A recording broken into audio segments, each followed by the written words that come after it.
Bom, com isso eu consigo definir também para você que todo ser vivo ele é formado por unidades funcionais, onde maior parte do metabolismo vai acontecer, que são as chamadas células. As células são as menores unidades de um organismo vivo, são as menores unidades funcionais de um organismo vivo. Por quê? Por que eu digo funcional? Gente, as menores unidades a gente pode definir como átomo, né? Eu sei que existem unidades menores que átomos ainda, mas o átomo ele é a unidade básica de construção de matéria. Você é matéria, a sua unidade básica de construção é o átomo. Só que o átomo, um átomo, ele tem vida? Ele é um ser vivo? Não é. Mas esse conjunto de átomos, fazendo uma série de reações químicas, permitem com que você tenha vida. Ah, olha que louco, né? Imagina que um monte de reação química eu faço um organismo ter vida. E essas reações químicas muitas vezes acontecem nas células. Então as células são as menores unidades funcionais de um organismo vivo. Sendo que existem seres que são pluricelulares, que são formados por várias células que vão trabalhar em conjunto, ou até seres unicelulares.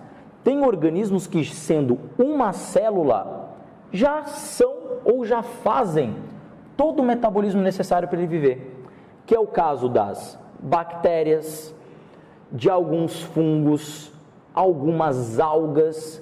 Então existe toda uma vida microbiana que também a gente tem que enquadrar como ser vivo.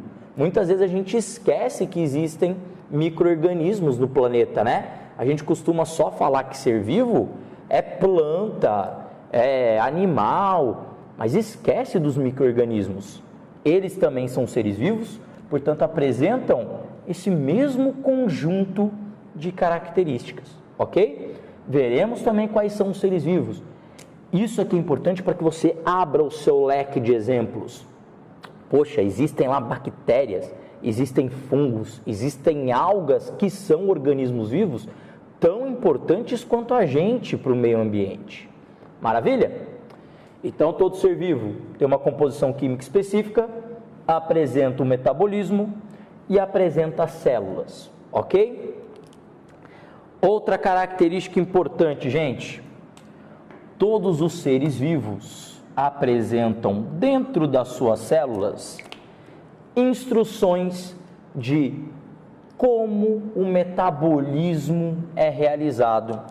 Nós chamamos isso de material genético. O material genético, você já deve ter ouvido falar, é o tal dessa molécula aqui, né? Ó, uma fitinha ligada em outra fitinha, formando essa dupla hélice, que é o DNA.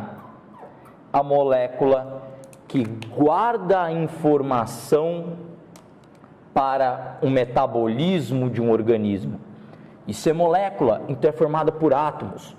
Todos os seres vivos guardam as suas informações em moléculas chamadas DNA. E veremos como que o DNA consegue controlar o nosso metabolismo, ou o metabolismo dos organismos vivos. Ok, gente? Maravilha? Então, material genético também é uma característica que todo ser vivo apresenta. Se tem material genético, esse material genético ele pode mudar ao longo do tempo.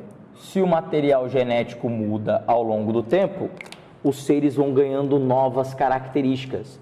Os seres, eles vão se adaptando ao meio, porque o meio muda e os seres também têm que mudar. A esse conjunto de mudanças e adaptações de um organismo, nós chamamos de evolução. Cuidado, gente, a gente vai definir muito bem lá na aula de evolução o que significa esse conceito. Muita gente usa errado o conceito evolução. Evoluir significa adaptar. Um indivíduo evoluído é um indivíduo adaptado. Não é um indivíduo mais forte, um indivíduo mais fraco. É um indivíduo adaptado, tá? Características vão mudar ao longo do tempo para a adaptação do organismo. Veremos isso lá em evolução. Se apresenta material genético, esse material genético ao longo das gerações pode mudar, causando a melhor adaptação do indivíduo ao meio. Nós chamamos isso de evolução, ok? E para finalizar, todo ser vivo, ele é capaz também de se reproduzir. Todo ser vivo, ele deixa descendentes.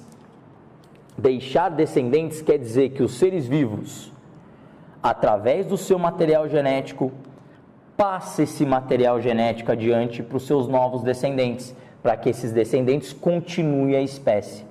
Reprodução é algo característico de seres vivos, deixar descendentes. Veremos também que tem várias formas de reprodução. Existe a reprodução assexuada, onde o indivíduo sozinho consegue deixar descendentes. Reprodução sexuada, onde existem células especializadas em deixar descendentes, chamadas de gametas, né? Esses gametas se encontram para poder formar um novo indivíduo, tá? Então, olha só, gente, essas são as características que eu vou encontrar em todo ser vivo. Eu sei que todos os seres vivos têm uma composição química específica, apresentam um metabolismo, que é o conjunto de reações químicas, apresentam células na sua formação, material genético, onde as instruções do metabolismo são guardadas. Se tem material genético, esse material genético vai mudando ao longo do tempo, permitindo com que os seres se adaptem ao meio. Nós chamamos isso de evolução, e todos os seres são capazes de se reproduzir, deixar descendentes no meio para que a espécie sobreviva. Ok, gente? Eu não consigo te definir o que é vivo, mas eu consigo falar para você que todos os seres vivos apresentam essas características em comum, ok? Portanto, essas são as características que todo ser vivo tem. Maravilha, gente? Ok? Existem outras? Posso citar outras aqui. Por exemplo, graças ao metabolismo, todos os seres vivos conseguem reagir a estímulos. Então, independente do organismo vivo, ele consegue perceber o meio e reagir ao meio. Então, eles apresentam sensibilidade ao meio. Por exemplo, uma planta.